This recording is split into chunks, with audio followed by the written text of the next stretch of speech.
Hi everyone, welcome to my channel. Today we are going to we are going to study about definition, which is the very important part in UPSC exam. आपने अगर 2021 का paper देखा होगा तो उसमें 6 से 7 question definition based आए थे. तो मैं आपको हैंड रिटन डेफिनेशन के नोट्स देने वाली हूँ और हर एक टॉपिक पे सोशोलॉजी की, फिर सामाजिक संरचना, रोल, फंक्शन, जो भी है, जो भी डेफिनेशन बुक में दिए हुए होते हैं, मैं उनके बारे में, और हाउ टू लर्न. हम इतने बड़े बड़े डेफिनेशन तो याद नहीं कर सकते, तो सबसे पहले मैं डेफिनेशन जो भी नॉर्मली है वो बताऊंगी. उसके बाद PYQ बताऊंगी, जो जितने भी अभी तक आ चुके हैं एग्जाम में. आरपीएससी में भी काफ़ी डेफिनेशन बेस्ड क्वेश्चन आते हैं, और यूपीएचसी से, यूपी के एग्जाम में जैसे जीआईसी, जीडीसी और ये यूपीएचसी, इसमें पीजीटी डेफिनेशन तो आएगा ही आएगा. यूजीसी नेट बस डेफिनेशन कम आते हैं, एक दो आएंगे मैक्स तो मैक्स, बस से ज़्यादा नहीं. तो हमें इसको ध्यान में रखते हुए ये हम डेफिनेशन को पढ़ते हैं. So let's start.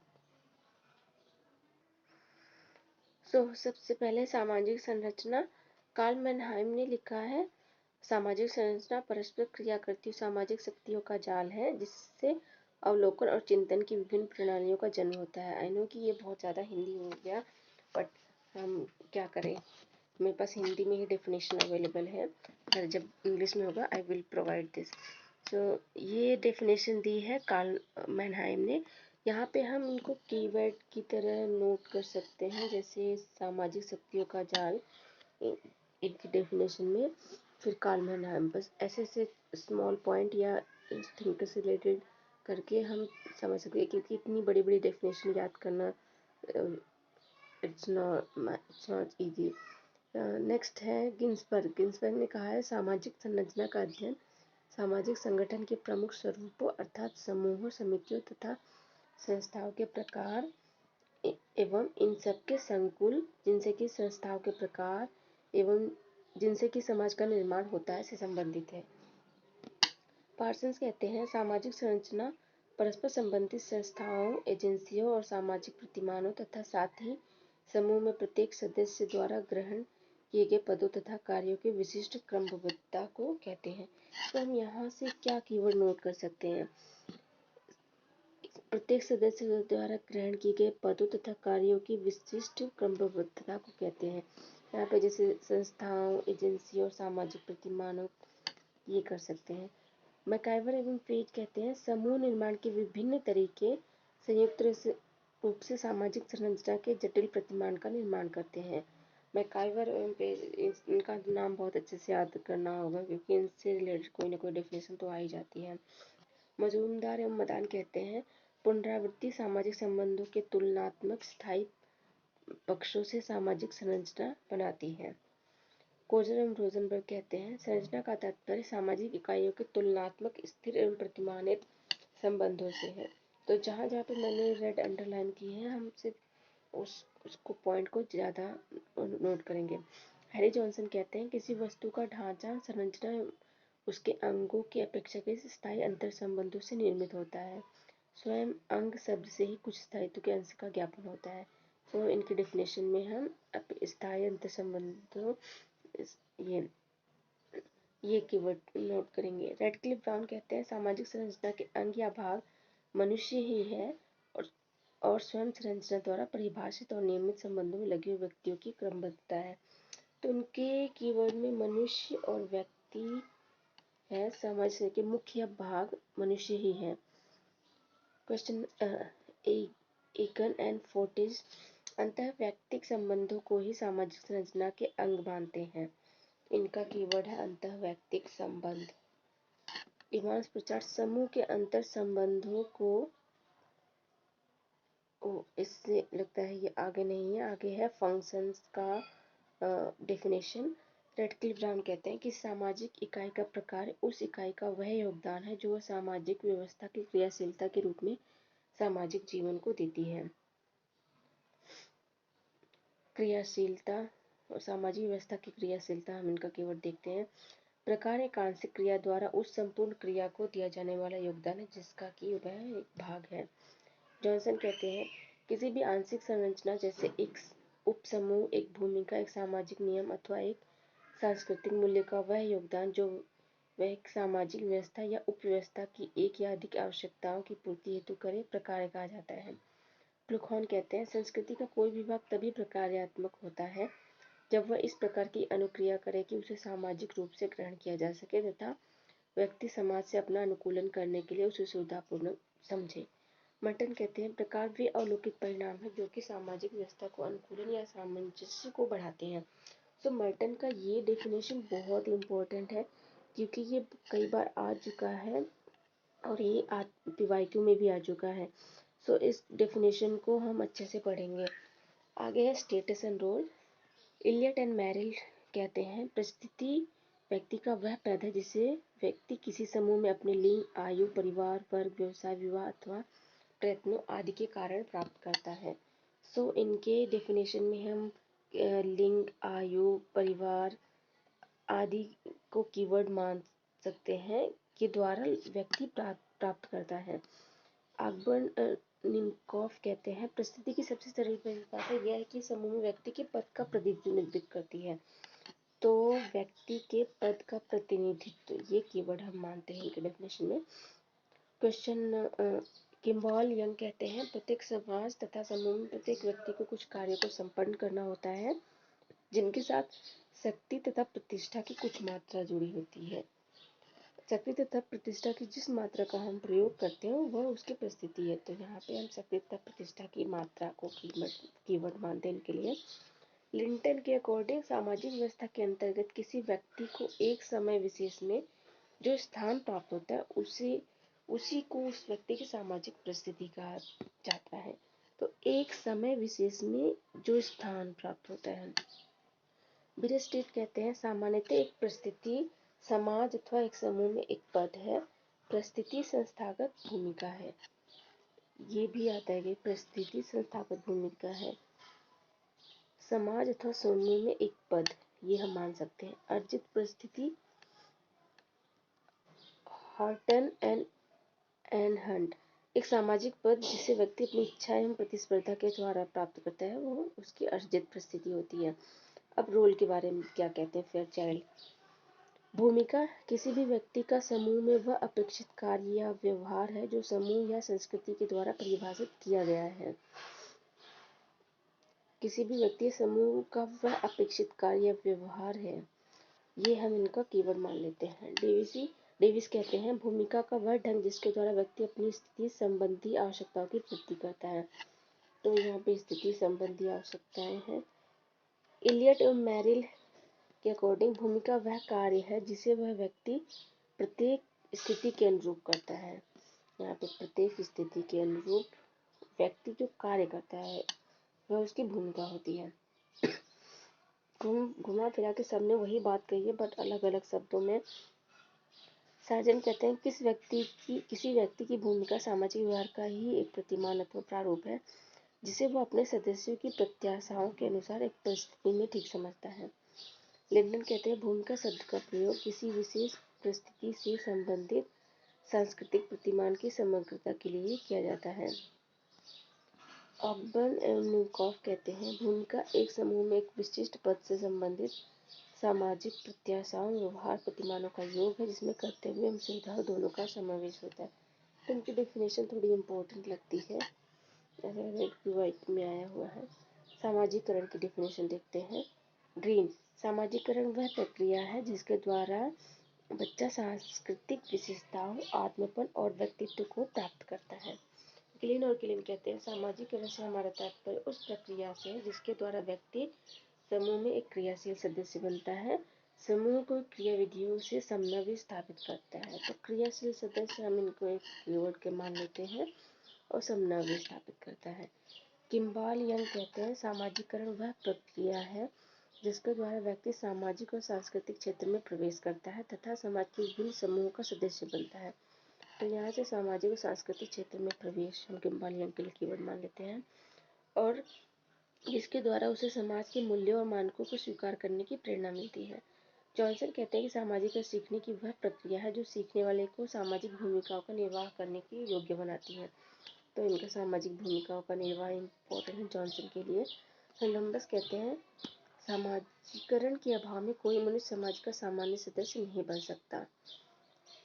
तो उनका तो सिंपल सा डेफिनेशन है जो एक लाइन का है। सामाजिक स्त्रीकरण समय कहते हैं इतिहास में कभी भी ऐसा समय नहीं रहा जिसमें वर्ग घृणा उपस्थित नहीं रही हो।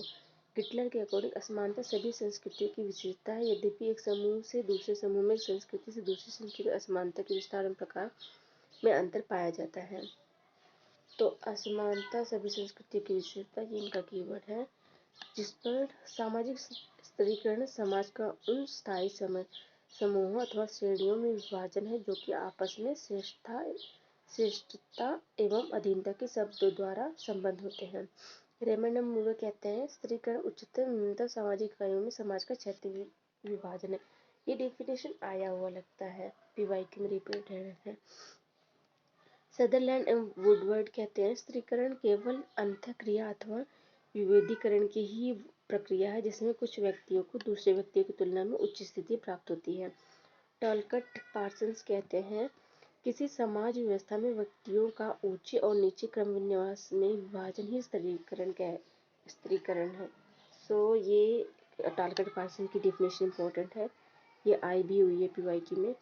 ऑकबर्न एवं निमनिकॉफ के अकॉर्डिंग वह प्रक्रिया जिसके द्वारा व्यक्तियों एवं समूहों को थोड़े बहुत स्थायी परिस्थितियों की उच्चता और निम्नता के क्रम में श्रेणीबद्ध किया जाता है स्त्रीकरण के नाम से जानी जाती है। लम्बे कहते हैं विभेदीकरण से हमारा तात्पर्य उस प्रक्रिया से है जिसके द्वारा व्यक्ति भिन्नताओं का पोषण करते हैं जिन्हें एक साथ रखने पर ऑर्केस्ट्रा के विभिन्न वादकों की तरह एक पूर्णतया समन्वित संपूर्ण की रचना होती है। सामाजिक वर्ग ऑकबर्न के अनुसार एक सामाजिक वर्ग ऐसे व्यक्तियों का योग है जिनकी एक दिए हुए समाज में अनिवार्य रूप से समान सामाजिक स्थिति होती है। अनिवार्य रूप से समान सामाजिक स्थिति इनका कीवर्ड मान लेते हैं। मैकाइवर एंड पेज कहते हैं एक सामाजिक वर्ग समुदाय का वह भाग है जो सामाजिक स्थिति के आधार पर दूसरों से पृथक किया जा सके। सामाजिक गतिशीलता बोगार्डस कहते हैं कि सामाजिक पद में कोई भी परिवर्तन सामाजिक गतिशीलता है। कितना सिंपल था, सामाजिक पद में कोई भी परिवर्तन सामाजिक गतिशीलता है। फीचर कहते हैं सामाजिक गतिशीलता व्यक्ति समूह या श्रेणी के एक सामाजिक पद या स्तर से दूसरे में गति करने को कहते हैं। हॉर्टन तथा हैंड कहते हैं सामाजिक गतिशीलता का तात्पर्य सामाजिक समूहों अथवा स्तरों के झुंड में एक सामाजिक पद से दूसरे सामाजिक पद में परिवर्तन होता है। फेयरचाइल्ड ने लोगों के एक सामाजिक समूह से दूसरे सामाजिक समूह में गमन को ही सामाजिक गतिशीलता कहा है। एस.एम. दुबे के अकॉर्डिंग सामाजिक गतिशीलता एक बहुत विस्तृत समूह की आर्थिक, राजनीतिक या व्यावसायिक परिस्थिति में ऊपर या नीचे की ओर परिवर्तन को सम्मिलित किया जाता है। प्रोब विक्टर कहते हैं समाज के सदस्यों के सामाजिक जीवन में होने वाली स्थिति, पद, पेशा, निवास स्थान संबंधी परिवर्तन को सामाजिक गतिशीलता कहते हैं। तो ये इनका कीवर्ड है। हॉरिजॉन्टल सोशल मोबिलिटी क्या होती है? गोल्ड एंड कॉब ने कहा है बिना सामाजिक वर्ग में परिवर्तन किए परिस्थिति एवं भूमिकाओं के विशेष रूप से सब व्यावसायिक क्षेत्र में परिवर्तन को सामाजिक गतिशीलता कहते हैं। क्षैतिज सामाजिक गतिशीलता का अर्थ एक ही सामाजिक स्तर के एक ही प्रकार के सामाजिक समूह या स्थिति से दूसरे में आगे या पीछे गमन करना होता है। बर्टान कहते हैं कि सामाजिक स्तर को बिना परिवर्तित किए हुए एक सामाजिक पद से दूसरे में गमन करना सामाजिक गतिशीलता के रूप में जाना जाता है। सोरोकिन इनका इम्पोर्टेंट है। क्षैतिज सामाजिक गतिशीलता का अर्थ एक व्यक्ति या समाज वस्तु का एक ही स्तर में स्थित एक समूह से दूसरे समूह में स्थानांतरण है। वर्टिकल सोशल इसके आगे सोशल डिसऑर्गेनाइजेशन इलियट एवं मैरिल ने कहा है सामाजिक विघटन एक प्रक्रिया है जिसके द्वारा एक समूह के सदस्यों के बीच संबंध टूट जाते हैं, समाप्त हो जाते हैं। लैंडिस कहते हैं सामाजिक नियंत्रण की व्यवस्था का भंग होना, विशृंखलता उत्पन्न हो जाना ही सामाजिक विघटन है।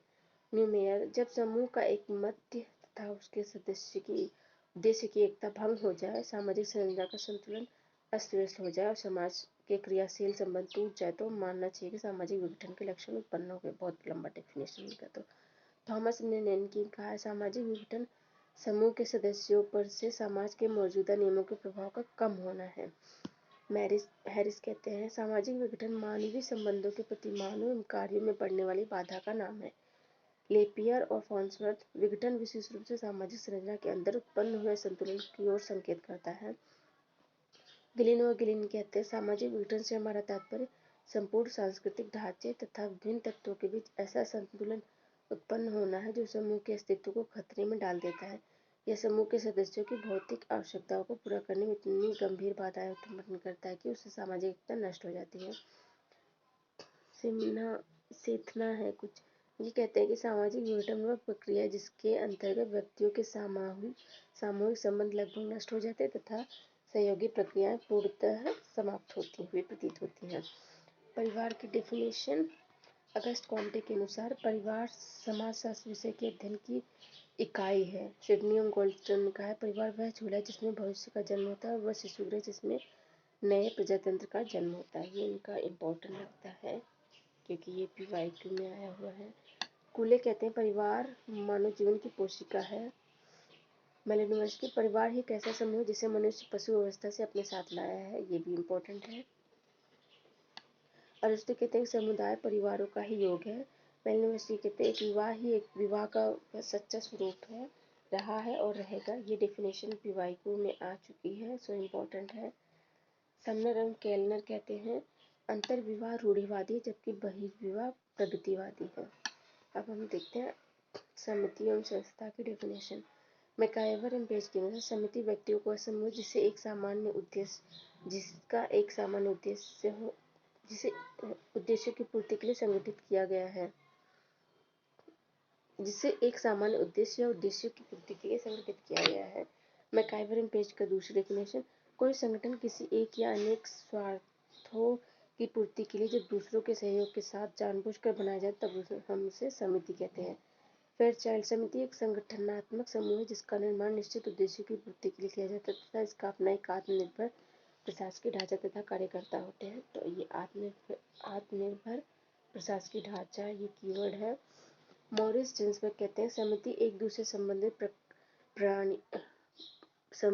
प्राणियों का समूह जो कि किन्हीं विशिष्ट उद्देश्य की पूर्ति के लिए सामान्य संगठन बना लेते हैं। बोगार्डस कहते हैं सामान्यतः किसी उद्देश्य को प्राप्त करने के लिए व्यक्तियों द्वारा मिलकर काम करने को ही समिति कहते हैं। बहुत सिंपल सी डेफिनेशन है। गिलिन कहते हैं कि समिति व्यक्तियों का एक समूह है जिसे व्यक्ति किन्हीं निश्चित उद्देश्य के लिए संगठित होते हैं तथा जो कुछ मान्यता प्राप्त स्वीकृत कार्य प्रणाली के द्वारा व्यवहार करते हैं। ये इनकी डेफिनेशन PYQ में आई हुई है, तो इम्पोर्टेंट है। ऑकबर्न एवं निमकॉफ कहते हैं समिति एक ऐसा संगठन जो प्राय विशेष स्वार्थों की पूर्ति के लिए बनाया जाता है। इसका उद्देश्य अपने सदस्यों की विशेष या सामान्य इच्छाओं की संतुष्टि के अतिरिक्त और कुछ नहीं है। मैकाइवर पेज कहते हैं राज्य समिति तो है लेकिन उसके आगे राज्य एक महासमिति है। समिति समुदाय नहीं बल्कि समुदाय के अंतर्गत एक संगठन है। सो ये अब इतनी डेफिनेशन है कि आगे और जो भी डेफिनेशन होगा मैं उसको इसके पार्ट 2 में लाऊंगी। और अभी PYQ देख लेते हैं। थोड़ा ब्लर है ये पेज।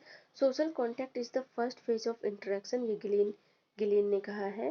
पार्गन बर्जेस के according human social organization is fundamentally the result of an accommodation of conflicting elements. Horton and Hunt ने कहा है a crowd is a temporary collective of people reacting together to stimuli. Kimball Young, a crowd is a gathering of considerable number of persons around a center or point of common attraction. Bloomer कहते हैं they are marked by lack of unity, cause isolation, loose organization and at only fleeting lifespan. World history should be considered in terms of city history, ये Arnold Toynbee का है। ये MCQs है। The human mind can be divided into 3 distinctive, the philosopher, ruler, the warrior and the workers, ये Plato ने कहा है। Democracy and caste are totally opposed, KM Panikkar ने कहा है। Illiteracy and innumeracy are greater threat to humanity than terrorism, Amartya Sen ने कहा है। Yes, Bogada. Sociology is a science for scientific social development. One religion, one caste and one God for mankind. ये नारायण गुरु ने कहा है। Sanskritization as a functional concept is distinct from a historical concept. ये A.B. Hopper ने कहा है। Social organization is a general social agreement Comte. Organisation are areas for struggle, Randall Collins. Without likeness and the sense of likeness, there could be no mutual recognition of belonging together and therefore no society। ये MacIver page ने कहा है। The first social organization as it forms a system of shared opinions, Comte। Conflict is a permanent feature of society, not a temporary event, George Simmel ने कहा है। Caste forms on an institutionalized social stratification in Indian society, but principle associated with class also plays an important role। Yogendra Singh, a social institution is a functional configuration of cultural pattern, Gillen ने कहा है। Ralph Nader, there are no roles without status or status without roles, Max Weber। Differences between natural and social sciences arise from cognitive intentions of the investigator। आर्किमेंटन कहते हैं content analysis is a research method used to identify patterns in recorded communication। Spencer कहते हैं social change was the result of the natural process of adaptation। टर्हन Rao कहते हैं conflict and consensus are the two sides of the same coin। ये PYQ में आए हुए हैं। योगेंद्र सिंह कहते हैं Sanskritisation is contextual form is a स्पेक्टुलर and non स्पेक्टुलर process of cultural mobility. यहाँ ये एस थोड़ा मिटा हुआ है। उत्सव पटनायक कहते हैं in the wake of labour exploitation the Indian pageantry has really, ये थोड़ा कटा हुआ है।